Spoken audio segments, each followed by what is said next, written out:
وارزقنا فهما اللهم ارزقنا فهم النبيين وحفظ المرسلين وإلهامك إلهام الملائكة المقربين سبحانك لا علم لنا إلا ما علمتنا إنك أنت العليم الحكيم وتب علينا يا رب إنك أنت التواب الرحيم اغفر لنا وارحمنا وأنت خير الراحمين فانصرنا على القوم الكافرين اللهم يا من وفق أهل الخير وأعانهم عليه ذكر اللهم للخير وأعنا عليه اللهم أعنا على ذكرك وشكرك وحسن عبادتك اجعلنا عبيدك إحسانا بالامتحان مبارك في كل حين قرة عين سيد المرسلين والحقنا يا ربنا بالصالحين اللهم هذا منك وبك وإليك ولا حول ولا قوة إلا بك وصلى الله على سيدنا محمد النبي الأمي وآله وصحبه وسلم والحمد لله رب العالمين. Ma'asyiral ikhwan hadirin jamaah majelis taklim Masjidul Huda yang dirahmati Allah Subhanahu wa taala. Assalamualaikum warahmatullahi wabarakatuh. Waalaikumsalam warahmatullahi wabarakatuh. Alhamdulillah thumma alhamdulillah thumma alhamdulillah lakal hamdu ya Allah lakal hamdu ya Rabbana. Lakal hamdu syukur, terima kasih ya Allah, terima kasih besar ya Allah. Kita sangat bersyukur kepada Allah Subhanahu wa taala dengan sebesar-besarnya rasa syukur kepada Allah. Karena tanpa kita sadari ataupun insya Allah kita sadari kita benar-benar mendapatkan nikmat yang sangat luar biasa. Karena kita di samping diberikan Allah nikmat Islam, iman, sehat wal afiyah, kita ditemukan Allah dengan hari-hari yang penuh berkah. Hari 1 sampai 10 Zulhijjah yang malam hari ini adalah malam yang ke-7. Mudah-mudahan ikhwan sekalian telah memperbanyak ibadah. Karena kenapa tidak mungkin kita harus memperbanyak ibadah, karena Rasulullah telah menyampaikan banyak kabar gembira bagi kita yang beramal soleh. Sekecil apapun amal yang kita lakukan di tanggal 1 sampai 10 Zulhijjah ini, amalan-amalan kita adalah amalan yang sangat dicintai Allah, melebihi daripada amal yang kita lakukan di luar 1 sampai 10 Zulhijjah. Siapa yang ngomong? Rasulullah. Dan Rasulullah menyampaikan kepada kita tentang amal-amal yang kita lakukan di 1 sampai 10 Zulhijjah ini. Kata Rasulullah, Allah berikan hadiah yang luar biasa. Apapun amal tersebut akan dilipat gandakan oleh Allah sampai 700 kali lipat. Maka nilai majelis kita malam hari ini beda dengan majelis kita malam Selasa yang lalu. Karena malam Selasa yang lalu belum masuk 1 Zulhijjah, dan ini sudah malam yang ke-7 dari Zulhijjah. Maka insyaallah majelis yang kita malam ini dapatkan dari segi dosa diampuni, dari segi pahala, dari segi diangkat derajat, dilipat gandakan Allah sampai 700 kali lipat. Amin ya rabbal alamin. Bahkan termasuk ikhwani, niat-niat salehah yang terlintas di hati kita pun dilipat gandakan Allah pahalanya. Mari ikhwan kita perbanyak amal soleh, perbanyak daripada amal-amal yang mendekatkan diri kita kepada Allah. Mumpung ada bonus, mumpung Allah lipat gandakan sampai 700 kali lipat. Kalau sudah lewat nanti hari lebaran sudah kembali normal lagi. Ya, ini super normal. Ya, nanti kembali kepada normal. Pahala tidak lagi dilipat gandakan Allah. Nah, mumpung sekali lagi dilipat gandakan Allah dari segi amal apapun, yuk kita lakukan dengan termotivasi janji Rasulullah yang mengatakan setiap amal ibadah kita dilipat gandakan sampai 700 kali lipat. Hanya orang-orang yang bodoh, orang-orang yang dungu, atau na'udzubillah min dzalik, orang-orang yang terhijab yang mereka tidak memperbanyak ibadah di tanggal 1 sampai 10 Zulhijjah. Mari ikhwan, bukan sebatas kita, tapi anak, istri kita, saudari kita, orang tua kita pun kita ajak agar mereka memperbanyak amal ibadah. Kemudian berbanyak zikir, tasbih, tahmid, tahlil, takbir yang dianjurkan Rasulullah pun itu berbanyak. Dan yang tidak kalah penting adalah tilawatul Quran, salawat dan istighfar. Dan sampai sudah diunjuk iming-iming pahala 700 kali lipat, masih tidak tergerak hati untuk baca Quran. Ini wong terhijab namanya. Na'udzubillah min dzalik. Ini wong tidak ada keuntungannya. Dia mampu baca Quran, dia bisa baca Quran. Lalu sudah ditunjuk tahu Nabi, Rasul mengatakan 1 huruf 10 hasanat. Nah, kalau sekarang kamu baca kata Rasulullah 1 sampai 10 Zulhijjah ini bukan 10 tapi 10 kali 700. Subhanallah. Ya Rabb, alangkah sedihnya keadaan kita ikhwan dan perlu ente tangisi diri ente.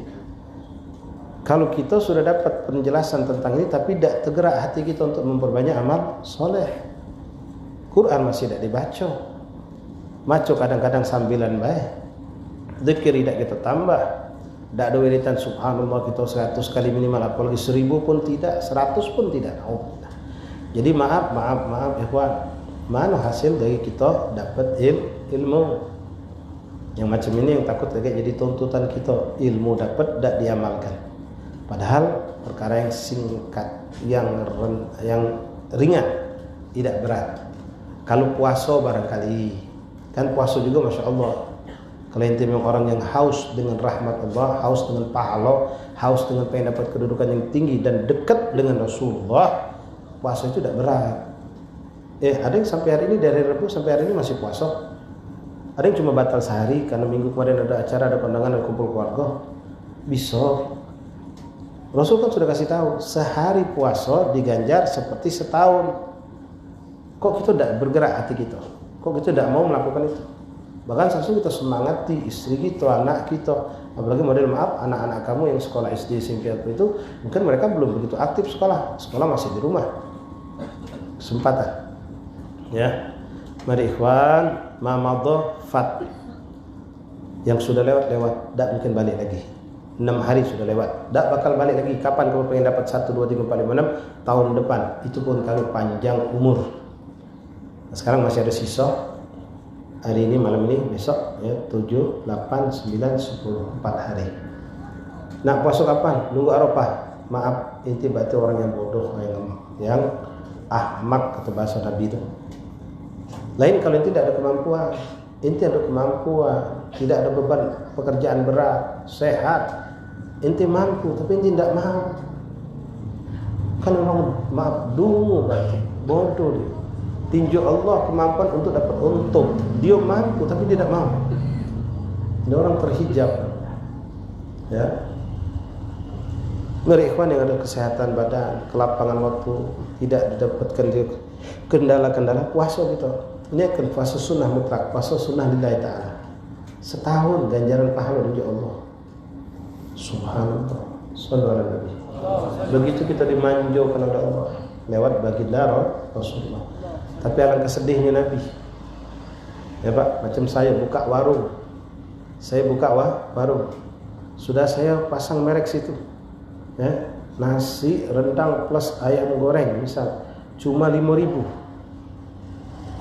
Wong tak galak mampir, berarti wong itu bengak, bodoh, buyan. Sudah dianjuk yang paling lemah, plus teh manis misal, dingin pula, lewat be, tidak dia mampir, tahan nyari yang mahal, kan bodoh. Ya, dianjuk tempat berteduh, tahan tegak tempat panas, kan bodoh.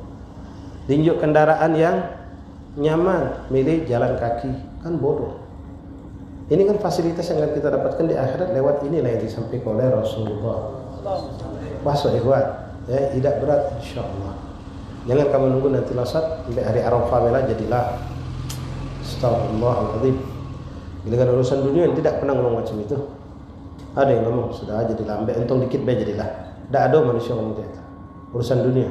Tapi kenapa untuk urusan akhirat kita be hari Arafah be jadilah. Hati-hati orang macam itu inti bukti kelak. Tak puasa di hari Arafah, tidak bakal puasa di hari Arafah.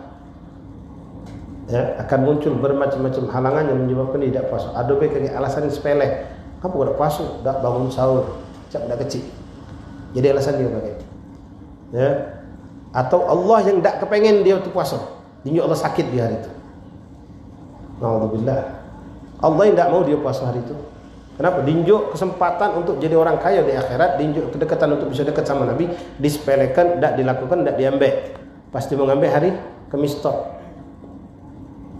Allah yang tidak mau. Dikasih macam-macam halangan sehingga dia tidak bisa puasa. Apa nunggu seperti itu ya Pak? Kalau kita tidak puasa, Allah, itu suatu kebodohan. Orang yang seperti itu namanya mahrum atau mahjub, terhijab dari rahmat Allah, terhijab dari kasih sayang Allah. Na'udzubillah min dzalik. Aduh yang seperti itu. Ya Allah, ya, kalau kamu kena penyakit ini, kena musibah ini, perlu kamu tangisi. Kalau anak kamu atau maaf, na'udzubillah min dzalik, ya Rabb, jangan sekali. Wong tua kita tidak pernah menyaksikan wong tua itu ibadah. baca Quran tidak pernah, sholat tambahan tidak pernah, pokoknya apa ala kadarnya. Ente tangisi dulu sekarang untuk ente sebelum dia meninggal.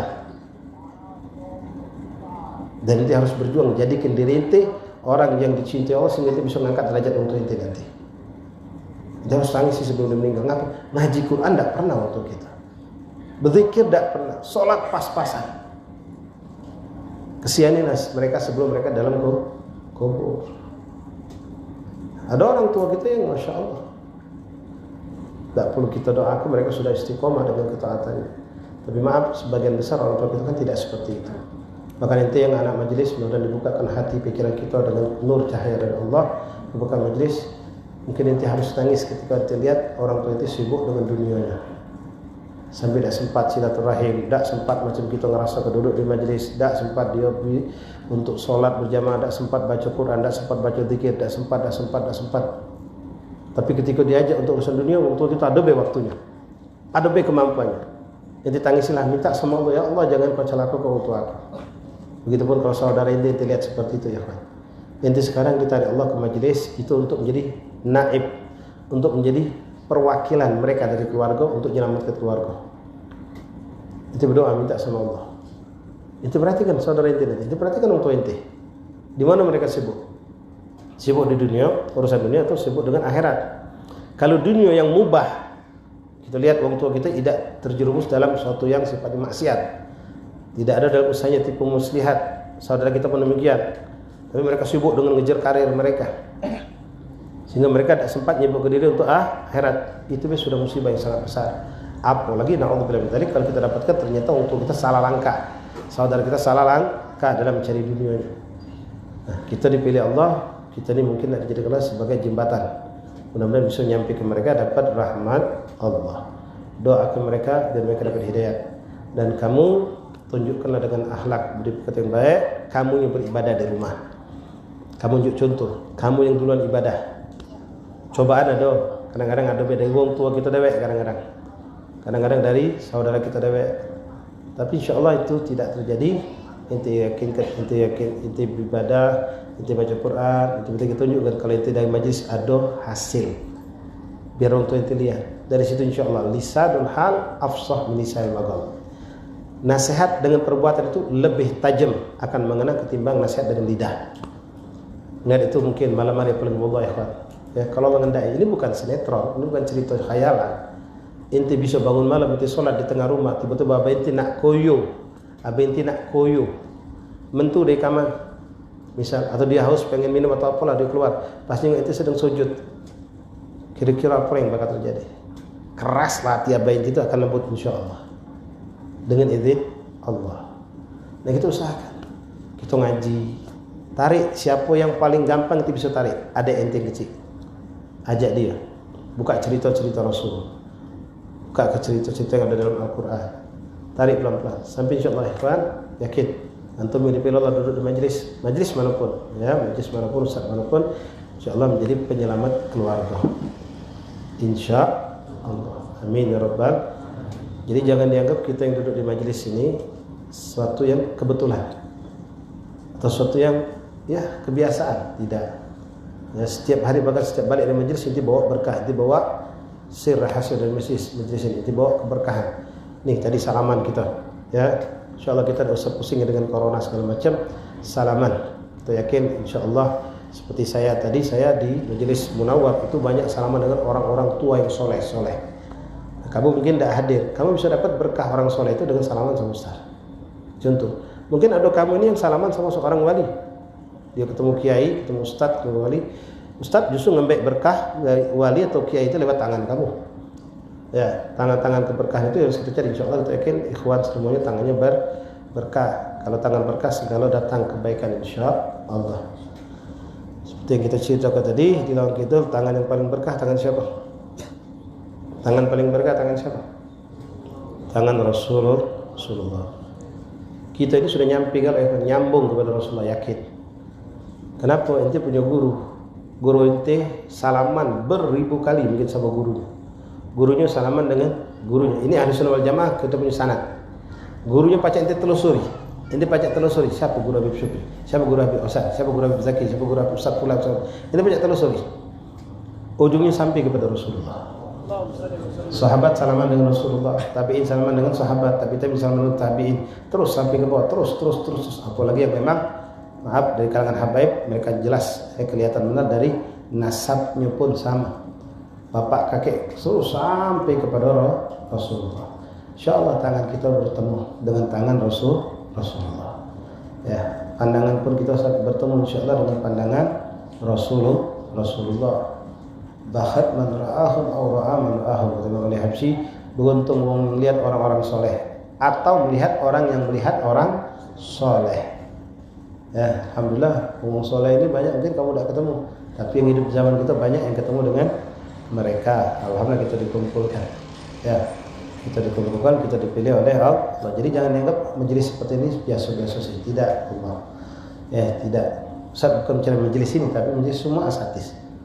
Ya, yang mengajar kita ingat kepada Allah, zikir, mengajarkan hukum halal dan haram, mengajarkan sejarah Rasulullah, itu semuanya luar biasa. Ya, ada sir dan keberkahannya. Kita bersalaman, ya. Dan dengan salaman itu insyaallah kita dapatkan banyak keberkahan. Ya, kita yakin insyaallah corona itu sudahlah ado-ado sebentar lah dia. Ya, kita pengen dapat berberkah. Bahkan kita pengen dapat tangan ini yang kotor dengan maksiat, rontok kotoran maksiat ini dengan kita bermusafahah. Siapa yang ngomong? Rasulullah. Rasul mengatakan tidak ada bersalaman dua orang mukmin kecuali sebelum tangan terpisah. Rasul mereka dirontokkan Allah seperti Allah merontokkan dedaunan yang kering. Jadi kamu jangan cuma ngajar salaman sama ustaz, sama-sama kamu pun salaman. Ya, yang juga kakek pas salaman sama budak, angker tangannya panas, kena kena berkah, dah apa, ya insyaallah. Jelas kita tidak mencari bala musibah, tapi kita mencari keberkahan. Balik ikhwan rahmatullah, sekali lagi Ustaz membuka ini lagi kepada kamu agar kita semua jangan lengah dengan sisa hari yang masih ada 4 hari. Sudah lewat 6 hari, masih sisa hari 7, 8, 9 dan 10. Mari kita perbanyak ibadah. Yang belum puasalah. Yang masih belum nambah ibadah, nambahlah. Jangan sampai kita lewat tanpa mendapatkan tambahan keberkahan hadiah yang Allah berikan tidak kita ambil. Mari kita lanjutkan bacaan kitab Risalatul Mawana. Yang punya kitab silakan buka. Pada pertemuan yang lalu kita dijelaskan oleh Imam Abdullah Al-Haddad tentang perkara yang penting dalam kehidupan kita, yaitu bermusyawarah dan istikharah. Ketika kita menghadapi suatu perkara yang membingungkan, memilih antara dua perkara yang membingungkan, pergi atau tidak, beli atau tidak, maju atau mundur, ke kanan atau ke kiri, ambil atau tidak dan seterusnya. Ketika kita bingung, maka kita butuh untuk bermusyawarah. Musyawarah, carilah orang-orang yang baik itu keluarga kita, orang tua kita, saudara kita yang punya pengalaman, dan yang lebih penting lagi orang itu soleh. Karena orang soleh punya kelebihan memandang dengan nur min nurillah. Mereka punya pandangan khusus yang tidak didapat orang lain. Dengan izin Allah mereka bisa seakan-akan melihat apa yang bakal terjadi ke depan. Dengan izin Allah. Kalau dari pengalaman boleh diambil sebagai bahan untuk musyawarah, tapi pengalaman belum tentu terulang. Ya, boleh jadi kemarin kita punya pengalaman 10 kali hasilnya macam ini, pas yang ke-11 Allah rubah.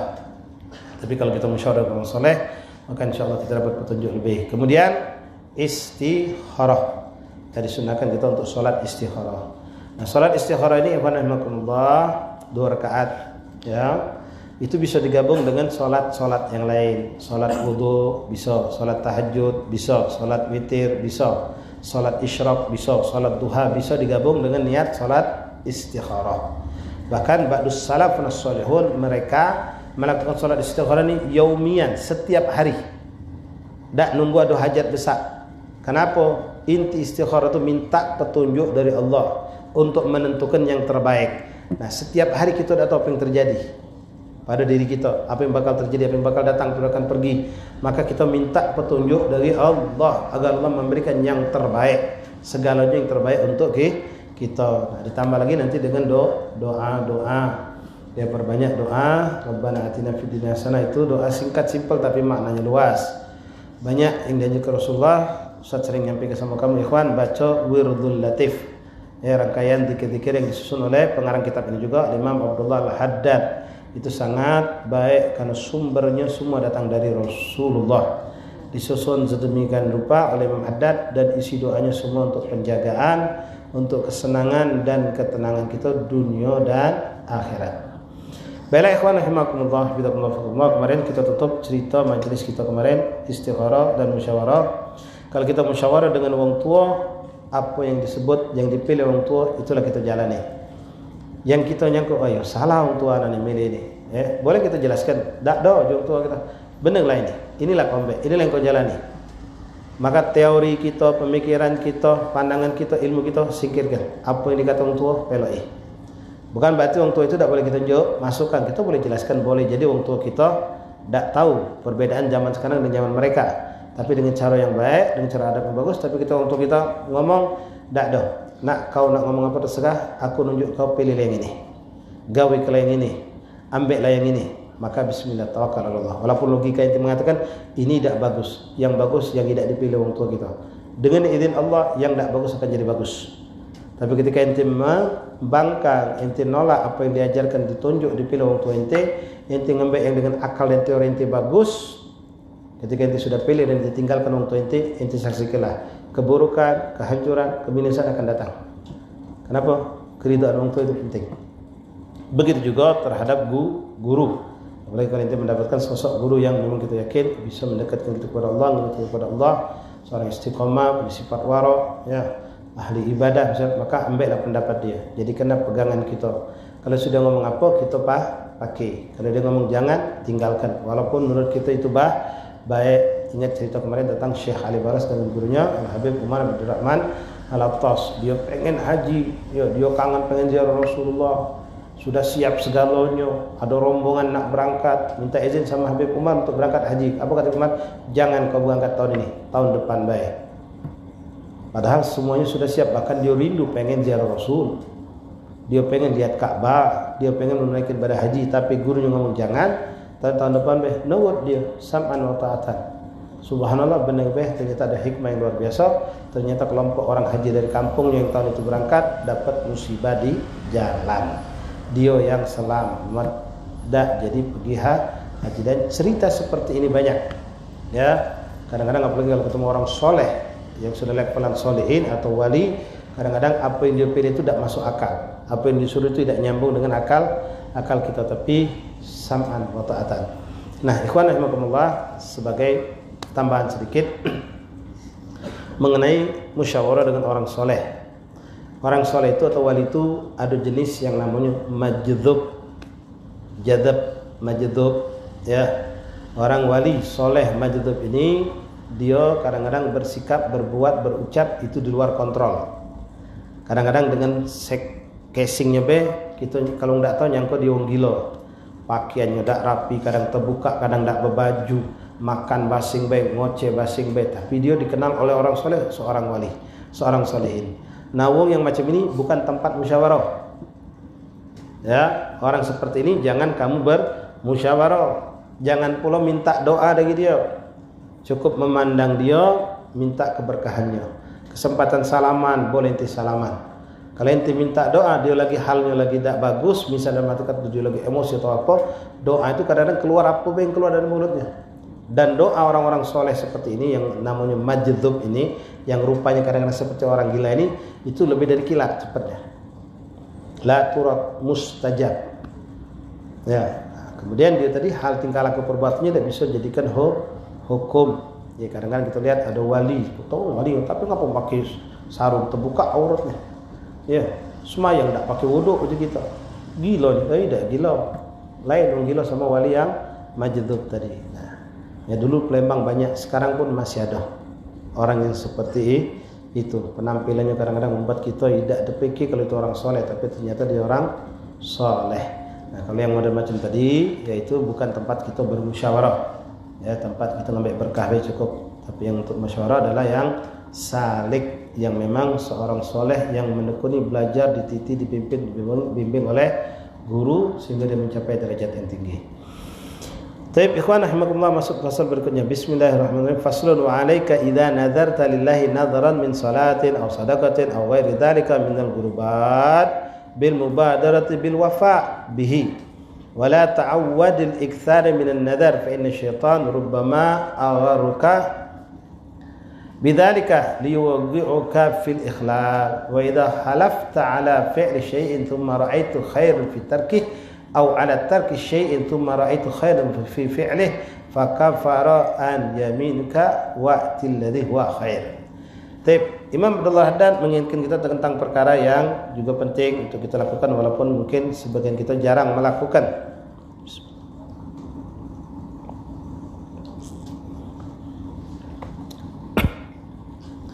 Mengenai bernazar. Ya. Nazar ini ada dalam syariat. Nazar ini suatu syariat, ada hukumnya. Boleh jadi dia suatu yang sifatnya kita butuhkan untuk kita lakukan, tapi kadang-kadang kita harus menjauhinya. Memang nazar ini subhanallah kadang-kadang menjadi seakan-akan pembuka hajat. Kalau ada orang pengen punya hajat apa, dak dapat, akhirnya dia bernazar. Dia sudah lama buat iklan, jual tanah, jual rumah, jual ruko, jual apa. Subhanallah dak laku-laku. Dak laku-laku. Sampai tahun ke tahun. Hanya dia ngomong, coba ente bernazar. Kalau ruko ente laku, ente nak sedekah ini, ente nak ngumrohkan bapa ente, mak ente nak sedekah para miskin, ente nak bangun sumbang untuk masjid ini, musola ini. Coba. Subhanallah. Kadang-kadang pas kita bernazar seperti itu, tak dengan izin Allah mudah urusan laku. Tanah kita laku, toko kita laku. Nah, nazar ini kadang-kadang dibarengi oleh hawa nafsu syaitan, hawa nafsu. Karena kita pengen dapat hajat cepat, akhirnya kita paksa ke diri kita nazar. Bahkan terkadang nazar itu yang di luar kemampuan kita.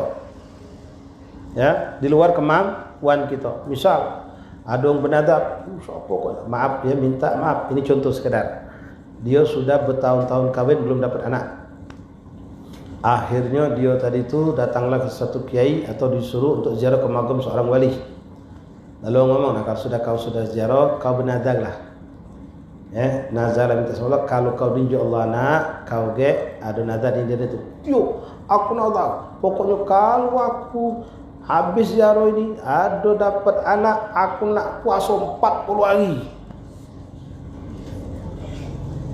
Waktu belum ada, memang semangat. Atau kalau aku laku, kalau aku anak aku sembuh, atau apalah nazarnya, aku nak sedekah, aku nak potong 10 kambing. Wah, hebat. Subhanallah, dinju Allah. Subhanallah, habis jago 3 minggu kemudian bininya ada tanda-tanda hamil. Periksa dokter, ternyata benar-benar hamil. Subhanallah, mujarab nian kubur wali itu, mustajab nian. Ya, memang berkah wali itu. Sampai berjalan sampai lahir. Pas sudah lahir, ya, puasa 40 hari. Aku dah baca, aku ni sakit, aku ni ada sakit mah, aku ni ada ni, macam-macam dia. Hati-hati, kau bakal binasa dengan nazar kau sendiri. Jadi jangan mulu-mulu. Kadang-kadang iblis tu menyuruh kita untuk nazar tu yang hebat-hebat. Ya, aku nak solat 1000 rakaat. Cacam, solat 5 waktu lagi saya. Nak 1000 rakaat. Ya, kadang-kadang harta. Kalau ruku aku 3 kok ini laku, sikok fisabilillah. Wah, hebatnya. Pas laku sikok regonya 2M, mikir dia 2M fisabilillah ke. Akhirnya muncul sifat iblis itu. Tamak, bakhil muncul. Akhirnya tak ditunaikannya sikap toko tadi. Ada alasan akhirnya celaka dia. Ya, hati-hati ya. Sudah benar kepada Allah, tahu tidak dijalankan, dia akan dapat musibah. Rusak, bangkrut dan seterusnya. Lebih buruk lagi kalau tidak ditunaikannya sampai dia wafat, sara matinya. Alhamdulillah. Ini pernah terjadi. Ya, kalau anda sebutkan mungkin sebagian habaib kenal benar sama ini wong. Sudah wafat seorang habaib. Ini juga yang menunjukkan keberkahan daripada Al-Habib Al-Qutub Habib Hussein bin Abu Bakar Al-Idrus luar Batang. Jadi seorang habaib Lembang ini, dia ada masalah besar dalam urusan dia. Dengan bermacam cara subhanallah tak baca selesai. Hanya ada ngomong, coba kau ke Jakarta, Sita Domagom Habib Hussein luar Batang, di luar Batang Kasarikan. Kau minta sama Allah di situ tempat berkah wali itu wali terkenal, masya Allah. Dah, ini apa? Iya, uang lah banyak. Sudah, aku nak ke sana. Subhanallah ya Pak. Pas ke sana tadi muncullah bisikan untuk bernazar. Apalagi kalau kau nazar di magom itu, kata kawannya, cepat saja. Akhirnya dia datang, dia masuk masjid, dia sholat, lalu dia ziarah ke magom. Dia berdoa minta agar Allah menghilangkan segala kesusahan kesulitan dari dia. Lalu dia bernazar, kalau urusan aku ini selesai, aku nak nyembelih sikok sapi untuk masjid ini. Artinya bukan untuk masjid, untuk acara di masjid. Ada maulid, ada haul mesin, aku nyumbang sikok sapi. Subhanallah ya kawan. Selesai gawe dia tadi. Balik ke Palembang, tak, semua yang terkunci terbuka. Langsung selesai urusan begitu cepat. Nah, itu tadi. Wong kadang-kadang ketika berhajat, nazarnya hebat-hebat, tapi sudah dapat, lupa dia dengan nazarnya. Lupa dengan nazar sampai bertahun-tahun sampai akhirnya nak wafat. Sago. Padahal dia orang baik sebenarnya. Dia orang baik. Pas nak meninggal, sago.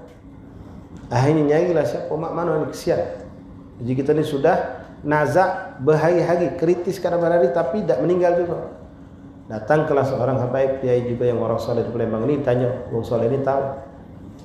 Dia punya ilmu, dia punya pengalaman menghadapi macam ini. Abah kamu ini bukan karena dosa, bukan karena dia berbuat salah apa-apa, cuma ada sikap kesalahan dia. Coba kamu yang keluarganya barangkali pernah tahu tak? Abah kamu ini punya nazar yang belum ditunaikan. Keluarganya tadi. Subhanallah, si kok anaknya yang abahnya pergi dulu ziarah ke Husain, teringat nangis tadi. Ya Allah, benar beb katanya. Abah ini punya nazar yang belum ditunaikan. Apa nazar abah kamu? Anak ingatnya dulu ngewangnya abah waktu abah punya masalah macam-macam. Ngewangnya abah ziarah ke Habib Husain 2 batang. Nah di magom tu abah bernazar, kalau gawe abah selesai, kalau abah nak bernazar nyumbang sikok sapi untuk acara di luar batang. Gawe kelum setahun belum pernah digawe ke abah. Nah cepat tunaikan, kata abah tadi, cepat tunaikan. Kamu hubungi siapa kau di Jakarta, kirim ke duit, suruh mereka beli sapi. Subhanallah, hari itu memang di sana lagi ada acara. Sallallahu alaihi wasallam. Jadi tepat pasnya. Langsung dikirim duit, langsung diberikan sapi, langsung disembelih. Subhanallah, ketika itu ditunaikan ikhwan, ini orang langsung dalam keadaan nikmat, lembut dengan penuh kasih sayang Allah, narik nafasnya nikmat, lalu dia wafat dengan husnul khatimah. Hati-hati, banyak orang bernazar janji-janji. Ya, maaf saya pernah ngomong, tapi kita tak pernah ngembeknya.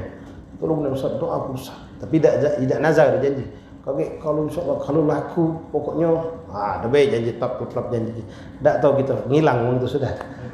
Apa laku apa tidak. Cuma alhamdulillah kita tak pernah berharap dengan pemberian-pemberian orang. Cuma ini bahaya wong yang macam itu.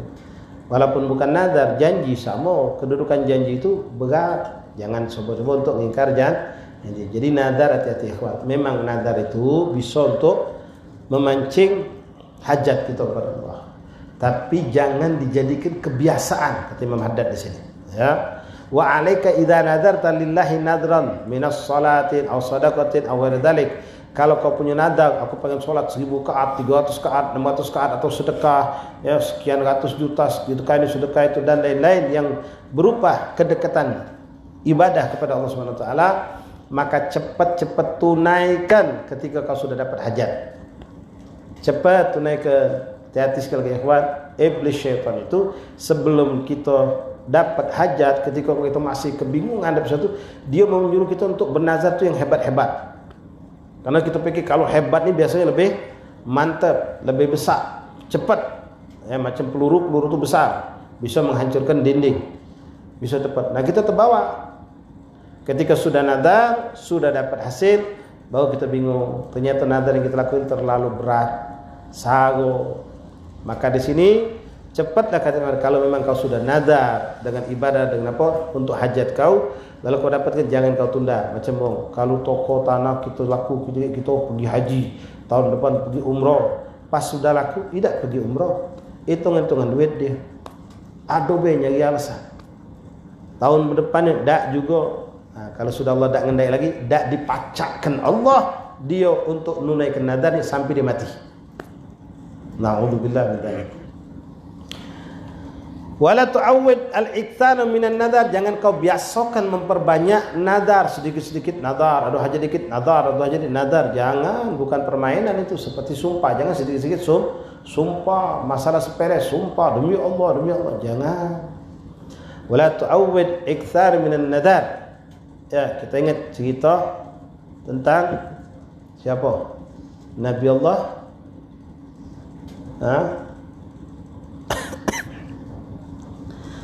kakeknya Rasulullah. Kisah Rasulullah, kakeknya Rasulullah Abdul Muttalib. Abdul Muttalib itu bernadar yang luar biasa. Kalau kita buka sejarah sebelum kelahiran Rasulullah, Abdul Muttalib bagaikan wali kota yang bertanggung jawab untuk kemaslahatan Mekah dan sekitarnya. Dulu sumber air Zam-Zam itu benar-benar ada dan dinikmati oleh masyarakat. Lalu terjadi musibah banjir besar sehingga menutup dan hilang, tak tahu jejak kemana sumur Zam-Zam itu. Ya, tidak ada jejaknya.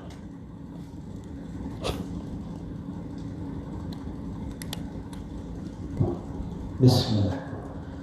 Nah, beliau sebagai seorang pemimpin ngerasa bertanggung jawab karena sumur Zam-Zam ini, semua mereka tahu ada keberkahan dari Nabi Allah Ismail dan Siti Hajar, Nabi Allah Ibrahim, anaknya Ismail, dan juga Siti Hajar.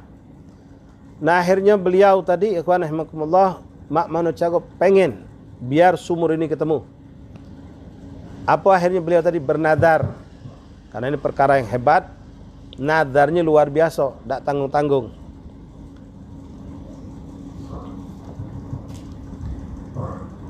Beliau bernadar, seandainya sumur Zam-Zam itu ketemu, aku akan menyembelih salah satu dari anakku sebagaimana dulu Ibrahim berkorban menyembelih Ismail. Subhanallah. Begitu bernadar, malam dapat mimpi, dapat petunjuk, ketemu dengan seseorang menunjukkan tentang tempat di mana sumur Zam-Zam. Bangun dari tidur, langsung beliau yakin dengan apa yang beliau dapatkan dari mimpi. Beliau datangi tempat tersebut. Singkat cerita, beliau ajak anaknya, yang anak juga bingung, bapak ni ngacu atau apa ini, ya, nyuruh ngeduk tanah. Mereka keduk tanah tadi itu, tempat itu. Subhanallah, dikeduk tanah tadi sebelum dapat air Zam-Zam, dapat keduk bermacam-macam kekayaan, ghanimah, ya, piring emas segala macam-macam dunia kalau. Ini cobaan buat Abdul Muttalib. Nak ngembek itu stop, apa ngembek sumur Zam-Zam. Ternyata beliau tidak peduli dengan segala macam yang tertanam daripada uji kita harta karun. Ya, harta karun tidak mengganggu beliau, singgah. Apa tujuan aku nyari baju Zam-Zam? Terus digali. Uang banyak, menghina perbuatannya, menganggap sepele, menganggap dia gila bahkan. Akhirnya subhanallah, dengan izin Allah, singkat cerita, ketemu baju Zam-Zam tadi, muncul dengan sederas-derasnya. Senang mereka semua. Abdul Muttalib pun begitu gembira, senang. Tapi setelah senang itu beliau teringat dengan nadarnya. Apa jadi? Kalau banyu Zam-Zam di sumur ketemu, dia harus menyembelih salah satu anaknya. Maka mau tak mau harus ditunaikan. Anaknya kalau salah 13 atau 11 laki-laki. Termasuk di situ abahnya Rasulullah, Abdullah bin Abdul Muttalib. Pas dia ngomongkan kepada masyarakat bahawa beliau bernadar untuk membunuh anak, menyembelih si anaknya karena dapat sumur Zam-Zam, maka wong semuanya mengingkari itu dan mencegah. Tapi Abdul Muttalib ngomong, ini memang nadar aku kepada Allah, harus kutunaikan. Akhirnya dibikinlah gurah, dikuncang dari 11 atau 13 anak Abdul Muttalib. Jadi dimasukkan namanya masing-masing, lalu dikuncang. Siapa yang keluar nama, berarti itulah yang bakal di. Subhanallah, ketika dikuncang yang keluar nama Abdullah, abahnya Rasulullah. Padahal seperti Nabi Allah Yusuf dengan abahnya, sangat dicintai Abdullah ini, yang paling dicintai. Kenapa? Ya wajar, lebih dari segalanya. Karena pada diri Abdullah ada sosok Rasulullah di tulang sulbinya. Ada Rasulullah di tulang sulbi Abdullah. Maka ketika dapatkan itu, Abdul Muttalib sangat terpukul, sedih, karena yang paling dicintai justru yang keluar. Lalu anaknya yang besar ngomong, abah, jangan Abdullah yang jadi sembelih, biar aku sebagai gantinya. Udah pacak secara hukum syariat zaman dulu, uang bernazar siapa yang mentu nama itu yang disembelih. Hanya dia ngomong, sekali belum sah, diulangi sampai 3 kali. Dikoncang lagi, keluar lagi nama Abdullah. Keluar lagi nama Abdullah. Akhirnya sudah diputuskan untuk dibunuh. Abdul Muthalib tidak bisa nyalaninya, tidak bisa. Seluruh keluarganya pun tidak bisa nyalaninya. Tapi ini harus dilakukan. Akhirnya mereka tadi itu, ya, Mak Manucara berusaha untuk menggagalkan ini. Muncullah akhirnya pandangan-pandangan yang baik dari sebagian orang-orang Quraisy mengatakan, ya Abdul Muthalib, kalau kau gawe ke gawe kau ini, maka seterusnya bakal banyak bunuh anak dengan nazar. Cari solusi, bagaimana cara solusinya? Hanya mereka mendatangilah waktu itu ahlul kitab, seorang rahib, seorang pendeta yang masih menjalankan syariat Nabi Allah Musa dan mengikuti Nabi Allah Isa alaihissalam. Lalu dia ceritakan tentang nadarnya, maka dibukalah oleh mereka dari kitab ajaran terdahulu. Subhanallah, didapatkan ternyata mengorbankan seorang jiwa manusia itu bisa diganti dengan 100 ekor onta. Maka muncullah syariat itu. Jadi disembelih. Ini kanun nazar tadi. Ya. Jadi hati-hati ikhwan, jangan gampang-gampang bernazar. Nah, apa beda nazar dengan bukan nazar? Ustaz, ana ini cuma punya niat, tapi tidak nazar. Yang namanya nazar itu terucap. Kalau baru terlintas di hati, terlintas di hati kita. Kalau motor ana laku sampai di pojok 8 juta, 1 juta aku nak sumbang untuk majelis. Dalam hati tapi tidak terucap, itu belum nazar. Itu cuma lintasan niat. Tapi kalau sudah terucap, maka itu adalah nazar. Ya, kalau sudah terucap. Kalau belum terucap, baru dalam hati, itu bukan nazar. Tapi jangan jadi permainan juga. Ya, aku tidak ucapkan. Ya, ketika laku motor sudah laku, aku tidak ucapkan, aku tidak, cuma aku tuh, ya kalau berniat. Ya, orang pelit kan biasa begitu. Ya, kalau belum laku tuh, masya Allah macam-macam niatnya. Pas sudah laku, lupa. Hati-hati, jangan kau biasakan memperbanyak nazar, karena itu bisa mencelakakan. Fa inna syaitan rubbama agharuka, karena mungkin boleh jadi syaitan itu akan menggelincirkan kau dengan kau sering bernazar, akhirnya kau melakukan sesuatu yang tidak mampu kau untuk tunaikan. Bidzalika liyuqiuka fi ikhlal, sehingga kau terjerumus, terjatuh pada suatu keburukan. Ya, bernazar hebat-hebat tapi tidak pacak nyalan kenyo. Faidah khalafta, jadi bernazar itu boleh sekali lagi untuk suatu kebaikan, tapi jangan sesuatu yang berlebihan, dengan akal sehat, akal cerdas. Awas ikhwan, hati-hati, dalam syariat kita dilarang untuk memutuskan sesuatu, termasuklah bagiannya adalah nazar juga ketika sedang emosi yang sangat, dan juga sebaliknya ketika senang sangat. Itu lagi sangat senang, sangat gembira, hati-hati, jaga lidah. Kalau lagi senang, ya kita minta unjuk juga lah. Macam itu, oh belah, lagi senang dia. Pas sudah hilang senangnya, mana balang-balangan. Ya. Uang lagi emosi, jangan juga keluarkan suatu kalimat, suatu keputusan, suatu hukum, karena itu akan merusak. Karena akal kalau terlalu senang tidak normal, terlalu emosi juga tidak normal. Jadi kalau kita nak memutuskan sesuatu, nak bernazar, nak apa, tenangkan hati kita, tenangkan pikiran kita. Bila perlu sholat dulu, minta petunjuk kepada Allah. Apa memang aku harus bernazar atau cukup aku berdoa baik? Ya, kalau memang harus bernazar, memang kita dalam syariat kita bernazar. Hati-hati, jangan sampai sering-sering bernazar, karena engkau akan dijerumuskan oleh syaitan, tergelincir. Begitupun sumpah, hati-hati. Wa idza halafta ala fi'li syai'in lam ra'aita khair, thumma ra'aita khairan min tarkih, atau ala tarki syai'in thumma ra'aita khairan min fi'li, fa kafara an yaminik fa tilladhi huwa khair. Nah, kemudian kita ni kadang-kadang juga ikhwan, ada orang yang bersumpah. Sumpah ini kadang-kadang juga terbawa emosi tadi, atau terbawa terlalu senang tadi.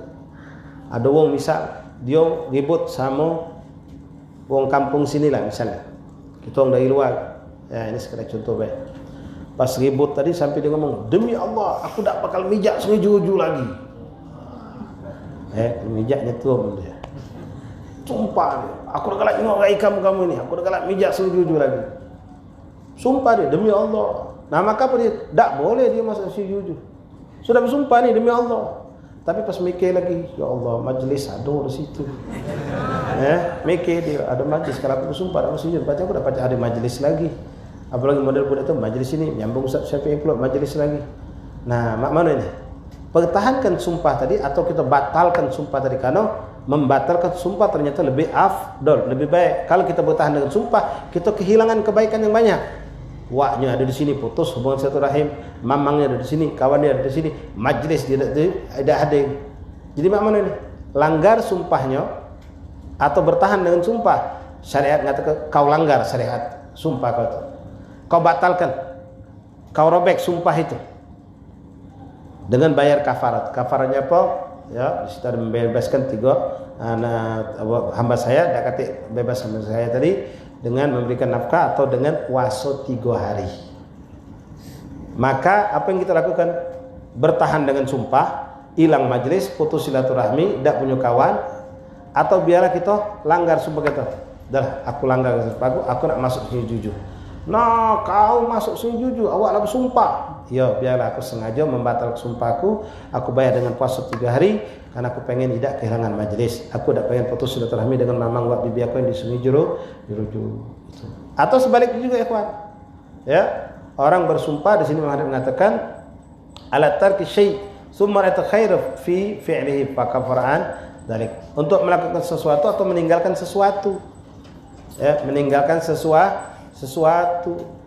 Misal kalau tadi untuk melakukan sesuatu, dia bersumpah untuk meninggalkan sesuatu perbuatan. Ternyata perbuatan itu kalau dia tinggalkan ternyata lebih bagus. Ya, aku tidak galak lagi. Misalnya pula meninggalkan sesuatu tadi.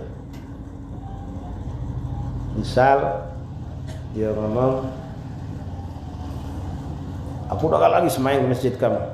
Ya, aku udah galak lagi sembahyang di masjid kamu. Meninggalkan suatu hari dia pengen sholat, kebetulan lewat di masjid yang dia ngomong udah galak sholat tadi. Mana ini? Dilanggar sumpahnya atau dia tetap bertahan dengan sumpahnya? Langgar sumpahnya. Kenapa? Meninggalkan sesuatu yang baik. Dia bertahan sholat dewean di rumah atau dia terlambat sholat di masjid tadi. Itu lebih afdal. Fa'til ladzi huwa khair, maka ambillah kebaikan. Jadi kalau kita bersumpah ternyata melanggar sumpah itu lebih afdal, maka lakukan dengan kacamata Islam, dengan kacamata syariat. Maka kau langgar sumpahmu dan kau kafarat, bayar kafarat. Wahdar an takhlaf an tashhad ala muqtadid dhann wa in kana ghaliban wallahu a'lam bishawab. Sampai di sini dulu ya ikhwan rahimakumullah. Insyaallah kita lanjut pada pertemuan berikutnya. Ma'asyiral ikhwan rahimakumullah, faqakumullah. Di sini perlu saya sampaikan satu pengumuman sekalian juga kami sampaikan ini kepada sahibul bait. Untuk malam Selasa depan majelis kita pindahkan. Ya, jadi sekarang ini kami dan ada mungkin belasan ustadz alumni Pondok Pesantren Al Khairat Bekasi, murid Habib Nagib bin Syukur kami Salim. Kami sekarang insyaallah akan mengadakan majelis silaturahmi gabungan sebulan sekali. Jadi Ustaz menghimbau semua antum dan siapapun walaupun tidak berguru dengan ustadz yang alumni Al Khairat Bekasi, boleh kamu ajak. Insyaallah kita akan mengadakan majelis gabungan sebulan sekali yang jatuh setiap malam Selasa pertama dan bertempat di tempat showroom ini ada markas tempat security Tangkas. Ya, ada Tangkas depan sebelah. Muhammad nama uangnya. Ya, kalau namanya uangnya tidak tahu kita. Ya, Simpang Veteran Lampu ini jalan 100 meter lah. Ya, seberangan dengan Tanim. Sebelah kiri ada showroom mobil besar kosong. Nah, di situ insyaallah akan diacarkan. Jadi gabungan ustaz-ustaz itu mungkin ada belasan jumlahnya. Ya, Ustaz Abdurrahman, Ustaz Hasan, Ustaz Alwi, Ustaz Hashim, Ustaz Sami, ya Ustaz Abdullah, banyak sekali ustaz alhamdulillah dari alumni Al Khairat ini. Jadi mulai tahun ini akan mengadakan majelis silaturahim gabungan. Nah, itu dilakukan setiap malam Selasa awal bulan. Nah, Ustaz Sukri malam Selasa awal bulan biasa ziarah ke Datuk Akil, ya. Nah, kita geser malam Rebu ke Datuk Akil malam Rebu. Nah, untuk malam Selasa depan majelis Lawang Kidul tetap ada. Selesai dari Lawang Kidul, fadhal rame-rame kita bergabung di majelis bulanan tadi. Ya, jatuh sama sekali. Jadi majelis dipindahkan. Antum mau ajak siapa silahkan. Ya, di situ akan gabung belasan asatidz kita yang alumni dari Al Khairat. Yang tidak alumni pun ya silakan ahlan wa sahlan untuk hadir bersama ya ustaz-ustaznya, termasuk kamu jamaah majelis. Fadhal, siapapun boleh hadir. Ini khusus untuk ikhwan. Jadi kita mulai jam 8 pembacaan burdah, nanti ada tausiah, tutup makan malam bersama insyaallah. Jam 10 bubar. Ya kurang lebih seperti majlis-majlis ziarah. Insyaallah. Jadi malam Selasa depan kita pindah ke tadi ya. Apa namanya showroomnya apa jelas Tangkas markas pelatihan security ya. Ya. Lampu merah sebelah kiri. Kurang lebih 150 meter barangkali. Di situlah insyaallah. Yang jelas kalau kamu datang malam minggu depan insyaallah. Jadi gabungan Ustaz Abdurrahman, Ustaz Hasan, Ustaz